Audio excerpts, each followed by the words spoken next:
The name Murdoch, derived from Gaelic origins, holds the meaning of belonging to the sea. John Murdoch awakens in the bathtub, a perfect allusion to the womb, and he is birthed, stark naked, into the world with no sense of identity. His infant character knows nothing. John is a stranger to himself. He also has some blood dripping down the center of his forehead. In this we are given imagery of being anointed. We know this man to be special, perhaps even chosen. Much like the newborn, the first living person John has contact with is a doctor who tries to get John to understand his situation by bombarding him with information. This leaves John only more confused. He is told there are men coming for him and he runs away. The fishbowl breaks, both foreshadowing and encapsulating the quest of rescuing a dying species and placing it in a larger, brighter world. This saving of the fish establishes an inherent empathy within Murdoch. It could be argued to be part of his imprinting, or it could be basic human nature. Since he is a man who lacks a complete identity at this time, we can more safely assume that it is the latter. It is something within him, as if some kind of primal need overtakes him in his confusion. He simply knew it was right. This imagery also mirrors more obviously Murdoch's fish-out-of-water journey. The philosopher Sam Harris claims, "There is not one unitary self, carrying through from one moment to the next, unchanging. We continuously evolve through our experience, no matter how brief or seemingly insignificant. Murdoch, being a character entirely constructed from artificial means by the strangers, may present as a character that is too much of a blanc tableau. Where are his needs if he does not have a personal identity? Where are his foibles and his virtues?" As he wanders the streets attempting to piece together his past, John tries different names in front of a store window. He is trying to establish familiarity with the sound of his name, hoping to trigger a memory or reassurance that he is not a madman. This is an internal need and carries us with John. His foible is a bit of a backdoor entry. John does not know that he is suffering. His unawareness of his captivity is a hook to hold him back from achieving his need. He can tune on a subconscious level, using the power in defense and desperation. John's virtue is the empathy we are introduced to in the first scene. With no understanding of his situation, we learn of John's ability, whether conscious or unconscious, to see that life is precious.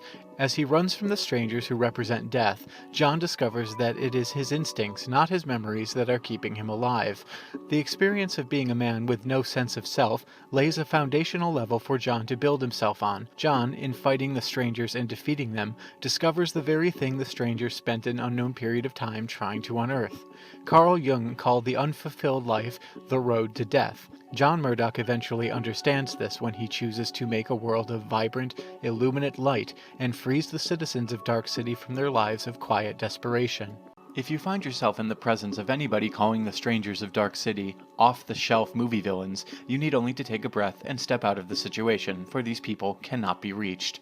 The strangers are not off-the-shelf or carbon copies, so much as they are variations on a theme. First and foremost, the strangers are terrifying. All men, all stark white and wearing intimidating asexual armor. They are musical puppeteers with broken strings, endlessly rearranging their melody of the city, composing stanzas out of people's lives. One day someone is a bus driver, the next a doctor. A man might run a hotel one day and a newsstand the next. These intricate and delicate notes are all part of the strangers' plan to save their race. They are wounded beings of darkness, trying to find that special light or soul within humans to save them from extinction. This makes the strangers obsessed, and on top of that, they are desperate. Desperation fuels their engine for more life. They take a cue from Roy Batty, Khan, Count Dracula, and others to make a memorable blending of formidable foes whose days are numbered. The monolithic culture of the strangers is pitiful, and that is the perfect word. We end up pitying the strangers more than anything. They gather their specimens and arrange them in an almost beat-for-beat cliché, as if the strangers, in addition to abducting humans, have scanned our literature, movies, and music. The setup is right out of a bad pulp novel. The murder scene, the tropes of a hooker with a daughter, and the affair the bombshell wife has that makes her husband go on a killing spree. It is a haphazard, almost slapdash effort, like the clock is running against the strangers, not taking the time to fine-tune their symphonic cacophony. The strangers are lacking in overall balance between individual identity and a collective harmony. Even their simplistic names suggest each member of the dying race is but a piece of the whole, which brings us to Mr. Hand. Your imprint is not agreeable with my kind, but I wanted to know what it was like. How you feel. As he begins to become the monster Murdoch was meant to be, we now have a mirror image of the worst of humanity, the vengeful killer against perhaps what could be described as humanity's greatest virtue encapsulated in John, empathy. After the battle with Mr. Book and the rearranging of the stranger's version of the city, Mr. Hand tells John his imprint is killing him. In essence, to be something you're not is dangerous and incompatible with the nature of the strangers, who have gone on down through the years to lose their sense of individual identity in the futile hope to attain perfection. The crescendo of the stranger's symphony ends on a downbeat. The villains we once feared now evoke a strong and unwavering sense of pity. It is only when a person is enlightened and can literally rise above it all do these poor souls look upward and dismantle the shackles of their unconscious imprisonment. Shell Beach represents the primal, base emotion of belonging in John and others. They know Shell Beach is a place of contentment. It is something people attach fond memories to. This is a way of representing the unattainable state of perfection in one's own life. John instinctively knows that reaching Shell Beach will bring a sense of peace to his restless soul. This city is confining, disorienting in its twisted labyrinth of imposing architecture.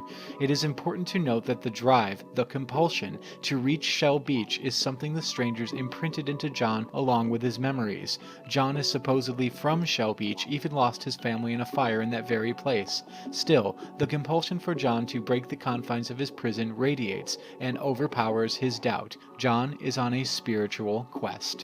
It is clear that Shell Beach was something the strangers purposefully imprinted into its citizens as a means of control, to have their subjects yearn for something beyond the mundane, murky existence of the city. Then when they realize they don't quite know how to get there, it is shrugged off as a fleeting hope or dream. This universal yearning imprinted into the citizens of Dark City helps the subjects in the maze function collectively, but there are unexpected consequences to this. For John has more than a passing interest in Shell Beach. For him, it represents answers to his past, present, and possibly the future. When Inspector Bumstead shows John the picture book of Shell Beach with new drawings in it, we are given more from John in terms of his needs. Dr. Schreiber informs John that he made those pictures appear subconsciously.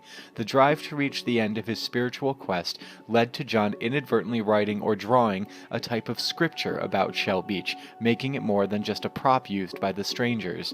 Shell Beach is now a type of holy city. It is a place John must lead a pilgrimage to, with the enlightened citizens of Dark City in tow. The unintended lesson of Shell Beach is that the great paradise is not something given to you or something promised. It is what you make it. There was no Shell Beach, so John went to the Creator, showed them how they failed, and took the power for himself, making his own Shell Beach. When John is told about Emma's memory wipe, this does not deter John, and he makes his paradise anyway, making it big enough for everyone. Reaching the bright light at the end of the tunnel, John is reborn once again, this time as a whole person, complete with a sense of self, a sense of purpose, and a real chance to build as complete a world as he can, living on a giant disk floating in space. The vast riches of paradise are worthless without someone to share it with. In a way, the stranger's wiping of Emma's memories are a gift.